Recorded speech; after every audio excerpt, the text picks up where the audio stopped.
Boa tarde, me chamo Tandara, sou estudante do programa de pós-graduação Processos Interativos de Órgãos e Sistemas. E esse trabalho ele é fruto de uma parceria entre a UFBA, o UFPE, o Laboratório de Neurodinâmica da Universidade Federal de Pernambuco, o Laboratório de Biosistemas da Universidade Federal da Bahia, e consistiu na avaliação do efeito do estímulo acústico não periódico em pacientes na rede cerebral de pacientes com epilepsia refratária. A epilepsia é uma doença dinâmica caracterizada por alterações na sincronia e estabilidade cerebral. Atualmente ela é tratada principalmente com o uso de fármacos anticrise, mas cerca de 30% dos pacientes apresenta refratariedade, o que nos leva à necessidade do desenvolvimento de terapias adjuvantes. Recentemente tem sido desenvolvido o estímulo não periódico, que é um estímulo arrítmico, em que os intervalos entre os pulsos apresentam uma dinâmica livre de escala, descrita por uma lei de potência de expoente unitário. E esse estímulo ele tem sido avaliado em modelos animais e mostrado um efeito anticonvulsivante robusto para diversos tipos de epilepsias. A partir daí foi desenvolvido o estímulo acústico não periódico, que segue para o mesmo padrão de formação do estímulo elétrico não periódico. Tem por foco a sincronia e apresentou efeitos de redução das espículas interictais de pacientes com epilepsia refratária. O objetivo principal desse trabalho é avaliar se existe alteração da sincronia cerebral e da qualidade de vida de pacientes com epilepsia refratária como efeito do estímulo acústico não periódico. Os objetivos específicos consistem em avaliar se existe uma redução da conectividade funcional após a estimulação e alteração na topologia da rede após a estimulação, bem como se existe efeito do estímulo sobre fatores relacionados à qualidade de vida dos pacientes. Foram 14 voluntários recrutados do setor de neurologia do Hospital das Clínicas de Pernambuco entre 2018 e 2019. Eram pacientes com epilepsia refratária e idade superior a 18 anos e consistiu no critério de exclusão a presença de doenças cerebrais associadas e prejuízo auditivo. O projeto foi aprovado pelo Comitê de Ética do Centro de Ciências da Saúde e para a formação das redes cerebrais em específico, nós consideramos a ausência de artefatos e o tempo mínimo para a geração das redes e nós tivemos uma amostra de 8 pacientes e avaliamos apenas do primeiro ao quinto dia de estimulação. O protocolo de aquisição consistiu no primeiro dia na avaliação da eletroencefalografia, um protocolo de ativação que é característico da clínica para epilepsia, seguido do tratamento e uma nova coleta de EG. Os pacientes passaram 3 dias consecutivos escutando, fazendo tratamento, e ao quinto dia foi feita uma nova avaliação de eletroencefalografia. Posteriormente foi feita uma nova estimulação e uma nova avaliação de eletroencefalografia e ao 30º dia foi feita uma nova avaliação de eletroencefalografia. Para a geração das redes, nós consideramos os dados de eletroencefalografia, que foi o sinal de atividade cerebral, os nós eram considerados eletrodos e a conectividade funcional foi utilizada para a formação das arestas. O método de associação às séries temporais foi utilizado, foi o método de sincronização por motifs, e basicamente transformamos as séries temporais de eletroencefalografia de eletrodos em séries temporais de motifs, comparamos a similaridade desses motifs ao limiar de sincronização gerado pelo processo de aleatorização e a partir daí, quando esse limiar de similaridade superar o limiar de sincronização, formamos as arestas da matriz de adjacência e formamos os grafos variantes no tempo e posteriormente a rede estática agregada. Nós tivemos 4.920 grafos para cada paciente. Nós notamos que existia um efeito do estímulo na conectividade funcional. Esse efeito ele foi de redução da conectividade funcional do T0 para o T1, ou seja, na fase aguda, e aumento da conectividade funcional do T1 para o T2 ao quinto dia antes da nova estimulação, com posterior tendência à estabilização do índice. Não notamos efeito significativo dos índices relacionados à topologia, que é o caminho mínimo médio, e a centralidade de intermediação do nó, apesar de termos notado um expressivo aumento da variabilidade de resposta. No T2, que foi quando houve um aumento significativo da conectividade funcional. Também notamos o efeito do estímulo sobre a qualidade de vida dos pacientes, no que diz respeito ao funcionamento cognitivo e ao funcionamento social e ao score total de qualidade de vida. De modo geral, nós já esperávamos a redução da conectividade funcional, tendo em vista que nós utilizamos um estímulo livre de escala, e diversas avaliações prévias têm mostrado que estímulos livres de escala eles são melhores aceitos pelo cérebro por seguirem uma dinâmica basal da atividade cerebral. E eles tendem a manter a atividade basal, impedindo que redes epileptogênicas elas se propaguem e a hipersincronia ela se propague. Um efeito inesperado, e isso independe, na verdade. Existem estímulos acústicos e estímulos elétricos mostrando esses efeitos referentes à dinâmica livre de escala da estimulação. Um efeito inesperado foi o aumento da conectividade funcional, seguida da variabilidade topológica e manutenção dos hubs, que denotam uma provável reorganização da rede e uma manutenção da heterogeneidade, que aumentaria, na verdade, a resiliência da rede. E melhor resiliência está relacionada a funções cognitivas da rede. De modo geral, nós mostramos que existe o efeito do estímulo. Esse efeito foi de redução da conectividade funcional na fase aguda, seguida por elevação no quinto dia, uma provável habituação da conectividade e uma estabilização no T3. E que esse efeito ele parece independer do tipo de entrada sensorial e parece depender da estrutura temporal do estímulo. Além disso, a variabilidade topológica, a mudança na conectividade e a manutenção dos hubs indicam a manutenção da heterogeneidade da rede, que facilita a sustentação da resiliência, que pode estar relacionada com a melhora cognitiva. Agradecemos à CAPES, aos laboratórios de neurodinâmica e o laboratório de biossistema, bem como orientadores referentes a esse trabalho.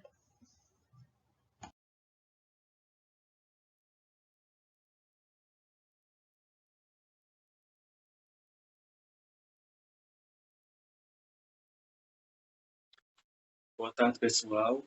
Meu nome é Jonathan Henrique de Santana, sou aluno da Universidade Federal de Pernambuco, Centro Acadêmico de Vitória e membro do Laboratório de Bioquímica Geral Molecular e do Exercício. O meu trabalho tem como título Os efeitos imediatos de uma dieta obesogênica no córtex pré-frontal. Bem, a gestação, lactação e a primeira infância é considerado o período crítico de desenvolvimento.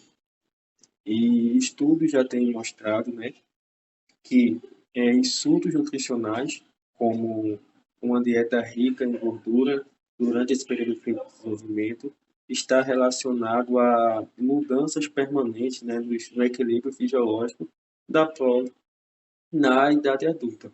E isto tem sido associado ao que? A um quadro de estresse oxidativo, e que é considerado o que? Um estado de desequilíbrio entre a produção de espécies reativas de oxigênio e a remoção dessas espécies reativas de oxigênio pelo sistema de defesa antioxidante. E o consumo, de uma dieta rica em gordura durante esse período de desenvolvimento está relacionado ao desenvolvimento de doenças neurodegenerativas na idade adulta, sendo que os efeitos de uma dieta obesogênica no córtex pré-frontal ainda não está muito claro, precisando sim de mais investigação. Portanto, os objetivos do nosso trabalho é avaliar os efeitos de uma dieta obesogênica materna no balanço oxidativo no córtex pré-frontal da prole aos 30 dias de vida. Bem, o nosso modelo experimental, os animais, as ratas da linhagem Wista, foram colocados para acasalar na proporção de 2 fêmeas para um macho. Depois de detectada a prenhez, os animais foram divididos em grupo controle e o grupo que recebeu a dieta obesogênica. O grupo controle recebeu uma dieta padrão comercial de biotério, contendo 28,3% de proteína, 10,9% de lipídios e 70,8% de carboidrato. O grupo obesogênico recebeu uma dieta hiperglicídica e hiperlipídica, contendo 20% de proteína, 33% de lipídios e 47% de carboidratos, mais a adição do leite condensado, na qual as chatas tinham o acesso livre ao leite condensado da marca Italac, que continha 72,3% de carboidratos, 17,7% de lipídios e 9,8% de proteína. Os animais foram desmamados aos 21 dias de vida e daí passaram a receber a dieta padrão de biotério. Aos 30 dias de vida, aconteceu os animais do grupo macho, né, foram eutanasiados, o tecido coletado e as análises foram iniciadas. Nos nossos resultados, os biomarcadores de estresse oxidativo, né, foram avaliados os níveis de MDA e de carboníleos, né, o MDA é um dos subprodutos da peroxidação lipídica, que a gente vai avaliar aí a oxidação de gorduras e os níveis de carboníleos, né, a oxidação de proteínas. Então, os biomarcadores de estresse oxidativo mostraram que o grupo que recebeu uma dieta obesogênica, né, a prole desse grupo teve um maior nível, né, de peroxidação lipídica e de oxidação de proteínas em comparação com o grupo controle. No nosso sistema de defesa antioxidante, foi visto que a atividade da superóxido dismutase, SOD, que tem a função de converter o superóxido em peróxido de hidrogênio, foi encontrada diminuída no grupo obesogênico em relação ao controle. A atividade da catalase, que é responsável, né, por eliminar o peróxido de hidrogênio através da sua conversão em água e oxigênio, também foi encontrada diminuída no grupo obesogênico em relação ao controle, assim também como a atividade da enzima glutationa S-transferase, que é responsável por remover os xenobióticos do meio intracelular para o meio extracelular. E essa enzima, GST, foi encontrada sua atividade reduzida no grupo obesogênico em relação ao grupo controle. O sistema de defesa antioxidante não enzimático, que foi avaliado através das sulfitrilas, não houve diferença significativa entre os grupos. Portanto, a gente viu que uma dieta obesogênica, né, vai na prole, nos machos, aos 30 dias de vida, vai prejudicar a atividade das enzimas antioxidantes e isso contribui para uma maior oxidação de gordura e uma maior oxidação de proteínas, que são os biomarcadores do estresse oxidativo avaliado por nós. Então, os nossos dados concluem que uma dieta obesogênica materna induz efeitos negativos no balanço oxidativo no córtex pré-frontal de ratos jovens, aumentando assim o risco de doenças neurodegenerativas na idade adulta. E essas aqui são as nossas principais referências utilizadas nesse trabalho e obrigado a todos pela atenção. Olá, meu nome é Luana Carvalho, sou discente de mestrado pela Universidade Federal do Pará.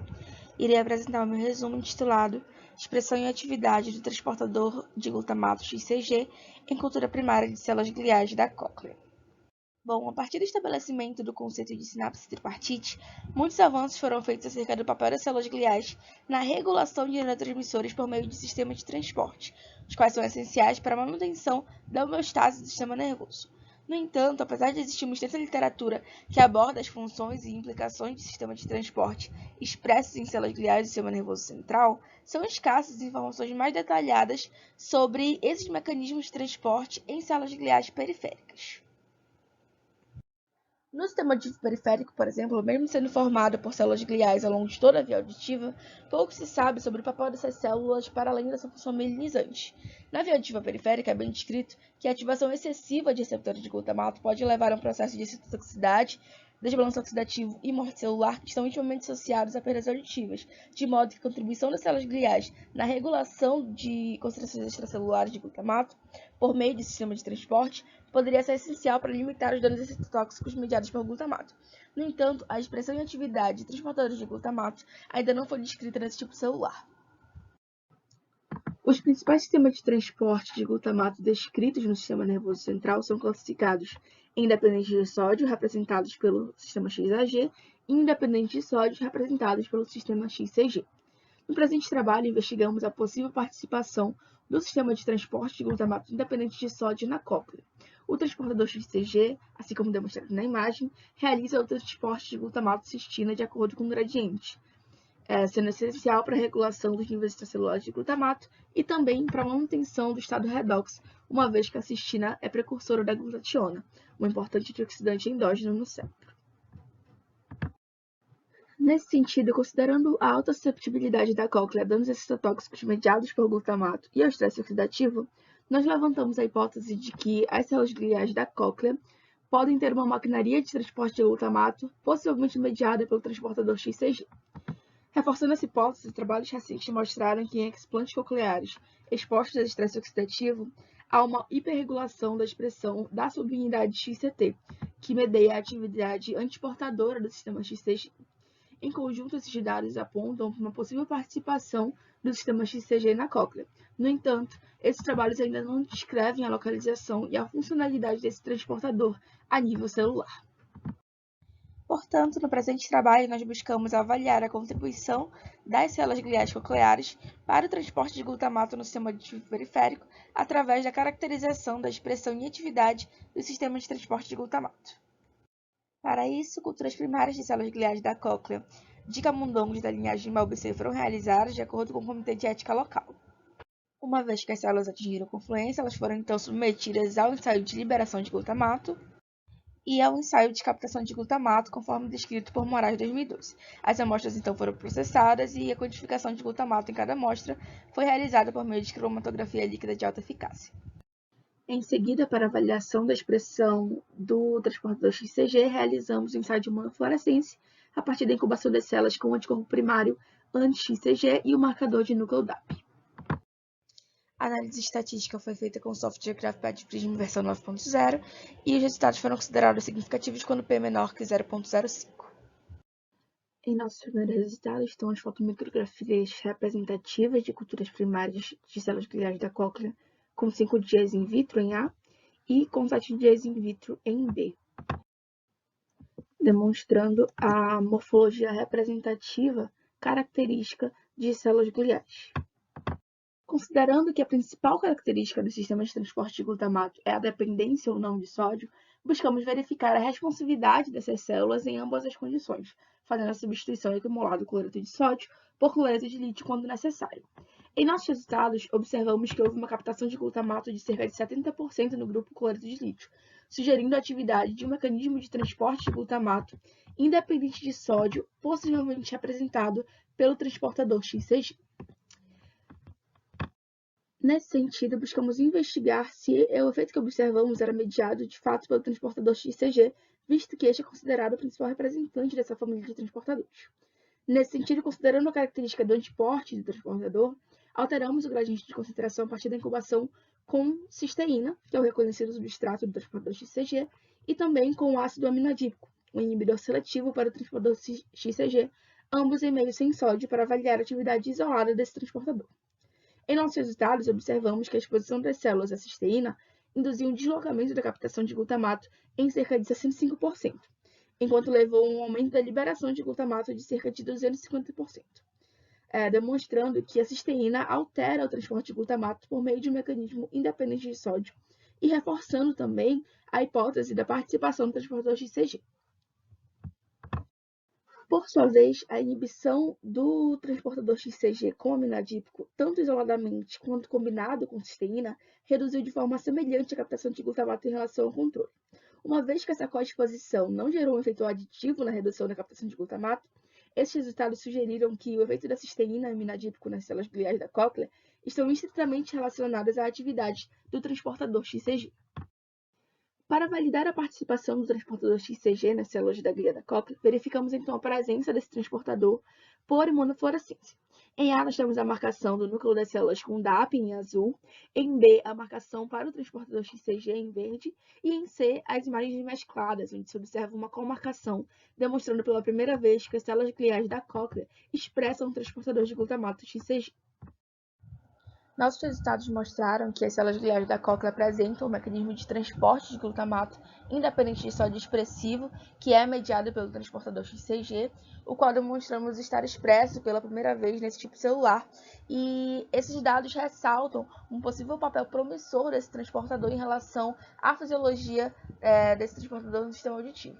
Por isso, são necessárias mais investigações para avaliar os papéis fisiológicos ou patológicos desse transportador na via auditiva periférica.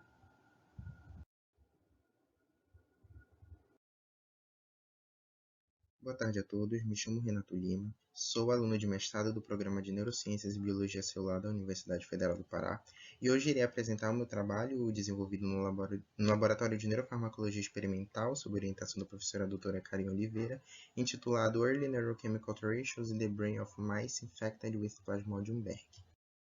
A malária cerebral é a principal complicação decorrente da infecção pelo Plasmodium falciparum.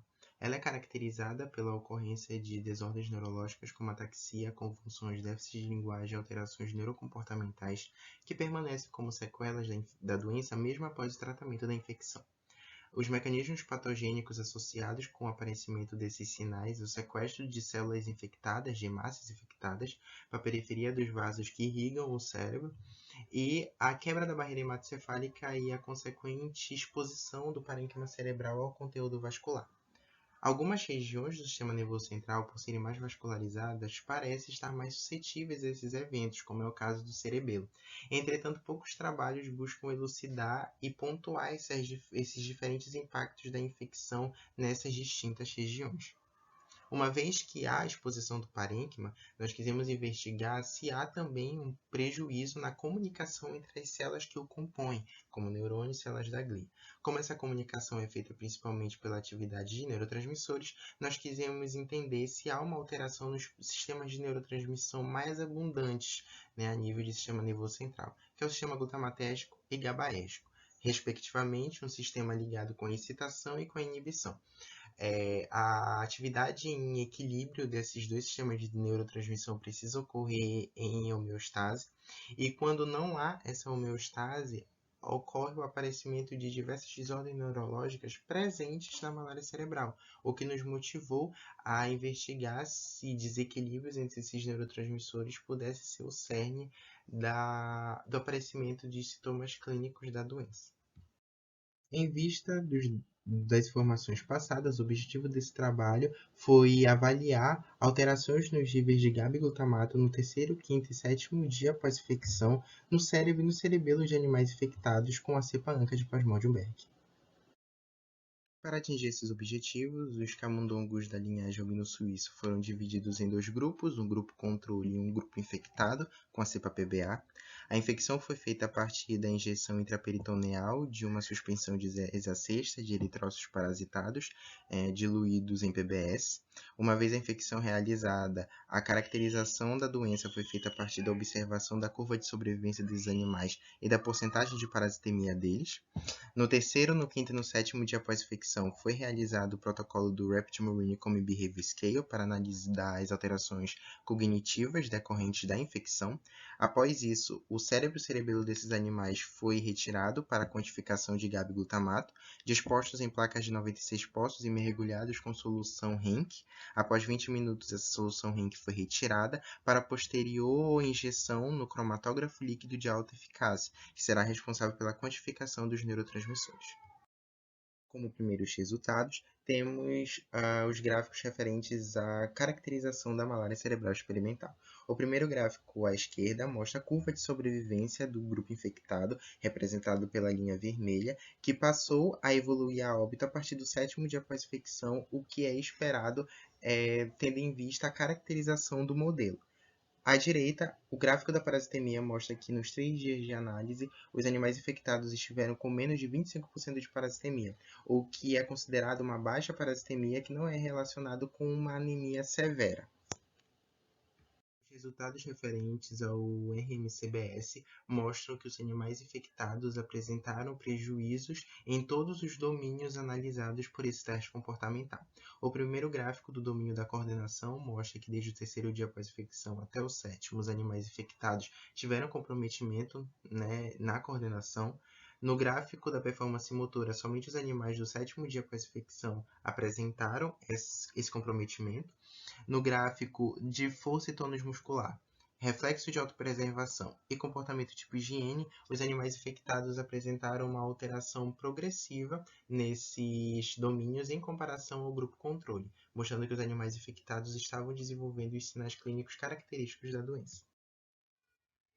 A quantificação de GABA e glutamato presente no ambiente extracelular no cérebro mostrou que os níveis extracelulares de glutamato no primeiro gráfico, expressos na porcentagem de controle, estiveram aumentados desde o terceiro dia após infecção até o sétimo dia após infecção, se comparados ao grupo controle. Entretanto, a análise dos níveis extracelulares de GABA mostrou que o terceiro e o quinto dia apresentaram um aumento dos níveis desse neurotransmissor, seguindo o aumento do glutamato. Entretanto, no sétimo dia após infecção, caracterizado pela evolução do óbito dos animais, os níveis de GABA voltam ao basal, mostrando que nesse período crucial para a evolução do quadro, há um desequilíbrio claro entre os níveis de glutamato e de GABA. Não somente isso, mas as alterações em períodos tão iniciais da infecção apontam para um papel crucial de ambos na patogênese da doença. Quando avaliamos o cerebelo, uma região dita mais sensível para os eventos vasculares e hemorrágicos da malária cerebral, o que foi observado nos dias analisados foi que os níveis extracelulares de glutamato nessa região estiveram aumentados em comparação ao grupo controle. Entretanto, os níveis extracelulares de GABA em nenhum momento foram alterados. Isso mostra que há uma resposta diferenciada do cerebelo em relação ao cérebro e que essa região está mais suscetível às alterações decorrentes de uma atividade glutamatégica exacerbada, mostrando que também a neuroquímica pode ser crucial nas alterações presentes nessa região. Em vista dos dados apresentados, pela primeira vez, evidências mostram que o desenvolvimento da malária cerebral experimental é acompanhado por alterações nos níveis extracelulares de neurotransmissores GABA e glutamato. Uma vez observada essa mudança, nós queremos investigar se isso se dá por alterações nos mecanismos de liberação desse neurotransmissor ou nos mecanismos de captação dos mesmos, a fim de tentar entender o papel da neurotransmissão GABAérgica e glutamatérgica no desenvolvimento da doença. Muito obrigado pela atenção. Boa tarde. Olá a todos. Meu nome é Juliana da Silva Carvalho. Sou orientada pela doutora Juliana de Matos Coelho Aguiar e o tema do meu trabalho é o papel da laminina e de Pittem no potencial neurogênico da glia entérica. Bom, o sistema nervoso entérico é uma subdivisão do sistema nervoso autônomo. Ele constitui a inervação intrínseca do sistema digestivo. Dentre suas funções, destaca-se o controle da motilidade digestiva e vascular. Ele é organizado em forma de plexos ganglionares, sendo eles os plexos mioentérico e submucoso os principais. É composto principalmente por células gliais entéricas e neurônios entéricos. Já foi visto que em situações de injúria, as células gliais entéricas se diferenciam em neurônios. A laminina é uma proteína de matriz extracelular que se encontra em íntimo contato com o plexo ganglionar, como mostra a figura em A. A seta indica o local de um gânglio e ao redor, em verde, é toda a laminina, mostrando que há um íntimo contato entre eles. Pittem é uma fosfatase que inibe a via de sinalização de PI3K-AKT. Essa via de sinalização causa a sobrevivência da célula, inibe a apoptose, além de promover proliferação, entre outras coisas. Alguns experimentos já mostraram que, em cultura, a inibição de Pittem aumenta a proliferação e diferenciação de células gliais em neurônios. Em nossos estudos anteriores, vimos que há 7 dias de cultivo, na condição controle, ou seja, sem laminina, grande parte das células são duplamente marcadas para GFAP, que é um marcador glial, e beta-3 tubulina, que é um marcador neuronal, o que confirma que há diferenciação neuronal em casos de injúria. Já sobre laminina, há 7 dias de cultivo, não há um aumento significativo dessas células duplamente marcadas, o que mostra que a laminina pode estar inibindo essa diferenciação neuronal. Então, o objetivo do meu trabalho é investigar o potencial de diferenciação das células gliais entéricas, o papel de laminina e de PTEN nesse processo. Bom, o nosso método de cultivo é o seguinte: pegamos animais suíços, camundongos suíços, isolamos o intestino, isolamos a camada neuromuscular. Esse tecido é levado para uma digestão enzimática com DNase e colagenase e, por fim, colocados em cultura. As células obtidas dessa cultura são levadas para a imunofluorescência, onde avaliaremos GFAP e SOX10 para glias entéricas e beta-3 tubulina e Ru para avaliar os neurônios entéricos. Essas células coletadas também irão para o Western blot e PCR para avaliar PTEN e fosfo-PTEN, AKT e fosfo-AKT. Meu primeiro resultado mostra que conseguimos estabelecer um método de cultivo sem soro, diferentemente dos nossos resultados anteriores, que toda a cultura era com soro. O objetivo de remover o soro é que nele pode haver fatores que induzem ao crescimento, à proliferação dessas células, o que poderia afetar, invalidar os meus resultados. Então, por isso, estabelecemos um método de cultivo sem soro. Na figura A é sem soro e na figura B é com soro. E mostrando aqui nessas imagens que conseguimos obter uma cultura ideal para poder seguir com os nossos experimentos. Esse foi o resultado da imunofluorescência, e essa imagem mostra que há 8 dias de cultivo com soro, a grande maioria das células são duplamente marcadas, GFAP e beta-3 tubulina, GFAP para glia e beta-3 tubulina para neurônio, como mostra a figura em B, que é o maior aumento dessa região do quadrado branco. E isso confirma nossos resultados anteriores.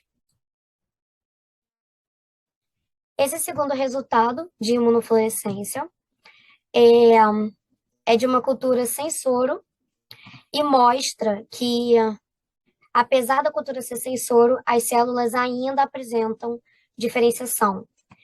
A gente ainda consegue ver muitas células duplamente marcadas com GFAP e beta-3 tubulina, mostrando que podemos repetir todos os nossos resultados, só que agora numa cultura sem soro. Nesse terceiro resultado da imunofluorescência, temos uma cultura sem soro e sobre substrato de laminina. E o que podemos ver é que há 8 dias de cultivo, as células não se diferenciaram ou apresentaram muito pouca diferenciação, o que confirma nossos resultados anteriores também, que a laminina pode estar causando a inibição dessa diferenciação da glia entérica. Bom, entender os mecanismos envolvidos na diferenciação da glia entérica pode nos levar a desenvolver terapias para diversas doenças intestinais. Acreditamos que PTEN pode estar ativando o potencial neurogênico da glia entérica. Então, nossos próximos passos serão avaliar a expressão de PTEN e fosfo-PTEN no blotting, no Western blotting, quantificar as células das imagens de imunofluorescência que já obtivemos e avaliar o papel de PTEN na diferenciação da glia entérica e se ele tem alguma interação com a sinalização de laminina. Obrigada.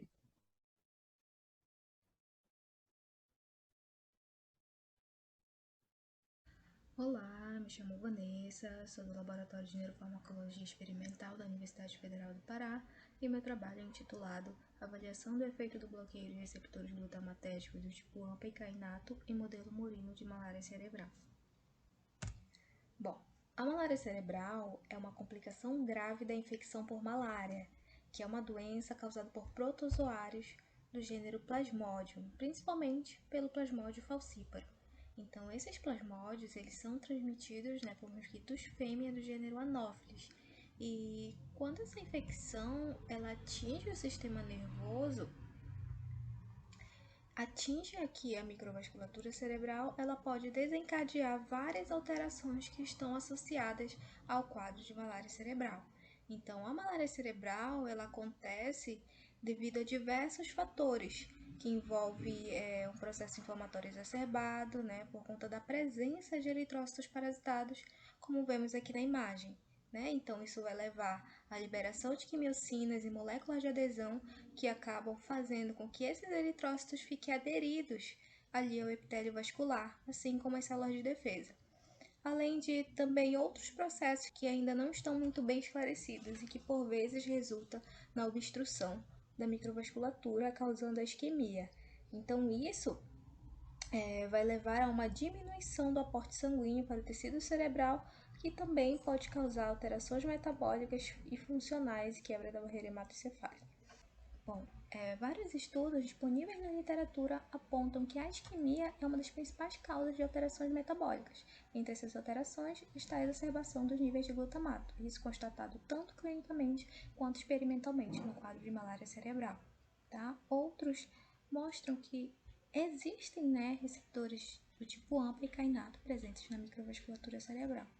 Além disso, como esse estudo realizado por Kawaita, mostrou que a inibição dos receptores do tipo AMPA reduziu a disfunção da barreira hematoencefálica em modelo murino de hemorragia subaracnoide. Tá?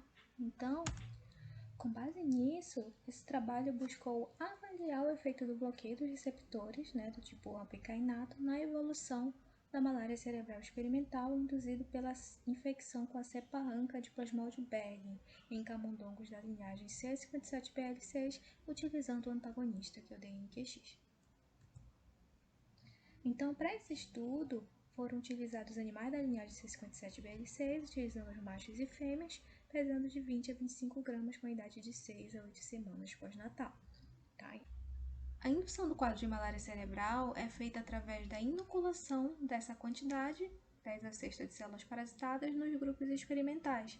E isso tem como objetivo garantir que a infecção aconteça de forma homogênea na maioria dos animais. Ou seja, nós precisamos definir uma janela de infecção para que possamos acompanhar o desenvolvimento da doença em todos os animais no mesmo experimento. Tá?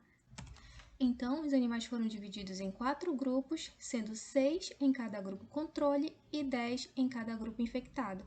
E o tratamento foi realizado em 4 dias consecutivos, sendo que a primeira injeção foi administrada 1 hora após a infecção. Então, essa primeira injeção foi administrada logo após a infecção, porque nós queríamos garantir que esses receptores estivessem bloqueados no percurso da infecção. Bom, a determinação de sobrevivência foi realizada pelo monitoramento diário dos animais e a parasitemia pelo método de Giemsa, onde a porcentagem foi obtida através dessa expressão aqui. Bom, já o ensaio de permeabilidade vascular ele tem como objetivo verificar a integridade da barreira hematoencefálica através da quantificação do azul de Evans, que é o corante para o tecido cerebral. Então, esse corante ele consegue se ligar às proteínas plasmáticas, principalmente a albumina, e nos indicar se ocorreu ou não o rompimento da barreira. Tá? Posteriormente, esse corante extravasor ele é quantificado e nós mostraremos os resultados a seguir. Falando primeiramente da sobrevivência, nós vemos aqui o gráfico da curva de sobrevivência que mostra a janela de infecção. Então, nós podemos ver que os animais infectados, eles seguiram o curso da infecção e no 12º dia, todos os animais já haviam evoluído a óbito. né? Então, quando comparamos esse grupo com o grupo que recebeu o tratamento, nós vemos que cerca de 50% dos animais ainda sobreviveram, né? O que mostra que o DNQX aumentou a sobrevida desses animais. Bom, já sobre a parasitemia, os nossos dados mostram que o DNQX não promoveu mudanças significativas na porcentagem entre os grupos, ou seja, isso indica que o DNQX não afetou o percurso da infecção diretamente. Como a gente pode ver aqui, né, ambos os grupos tiveram uma evolução semelhante, tá? O que sugere que a sobrevivência dos animais ela seguiu por conta de outros fatores que não estão relacionados a uma ação que interfere diretamente no ciclo eritrocítico, no ciclo de replicação do parasita, por exemplo. Bom, os dados do ensaio de permeabilidade vascular nos mostram que o tratamento com DNQX atenuou os danos na barreira hematoencefálica causados pela infecção. Como vemos aqui no gráfico, a quantificação do corante azul de Evans, né, que está disposto em microgramas por grama de proteína, nos mostram que o tratamento com DNQX diminuiu a ruptura da barreira hematoencefálica em relação ao grupo infectado com Plasmodium bergii, né, o que sugere uma proteção contra os danos da barreira hematoencefálica que é característico da malária cerebral. Ou seja, a inibição desses receptores, né, do AMPA e do kainato, protegeu os animais da quebra da barreira hematoencefálica. Então, com esse estudo, nós vimos que o bloqueio desses receptores do AMPA e do kainato atenuou os danos na barreira hematoencefálica e aumentou a sobrevida dos animais. E isso nos mostra que esses receptores eles podem estar diretamente relacionados ali com a integridade da barreira, né, com a manutenção, né, da barreira hematoencefálica, e que a hiperativação desses receptores pode desencadear processos que vão levar à ruptura da barreira hematoencefálica. Então, ao bloqueá-los, nós conseguimos reduzir, né, esses danos. Bom, aqui são minhas referências e obrigada. Olá, eu me chamo Caroline Lima e hoje eu vou apresentar o trabalho intitulado Efeito modulador da adenosina sobre o transporte de glutamato independente de sódio em cultura primária de células retinianas, que está sendo desenvolvido no Laboratório de Neurofarmacologia Experimental da Universidade Federal do Pará, sob orientação da doutora Karen Oliveira. Em condições fisiológicas, o glutamato é responsável pelo processamento visual da retina.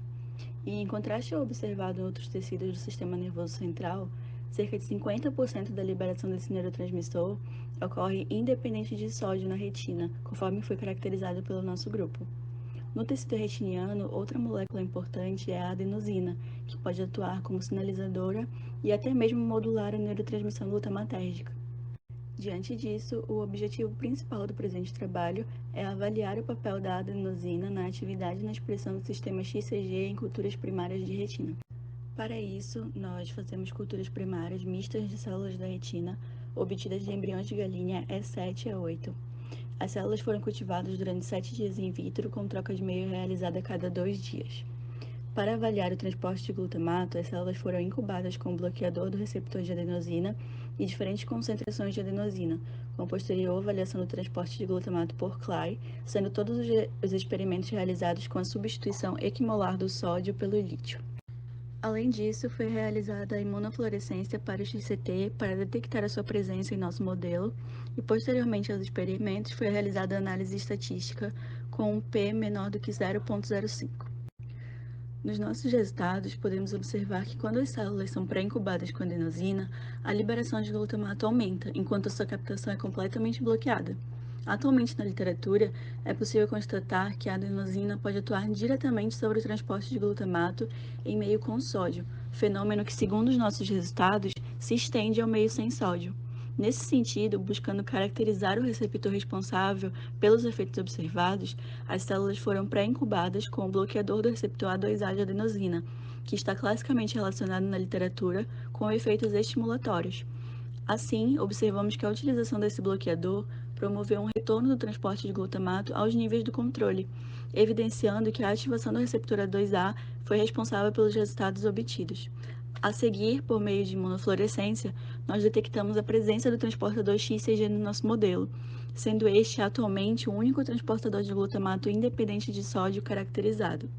Dessa forma, nós podemos concluir que a adenosina é capaz de modular o transporte de glutamato independente de sódio em cultura primária mista de células da retina por meio da ativação do receptor A2A.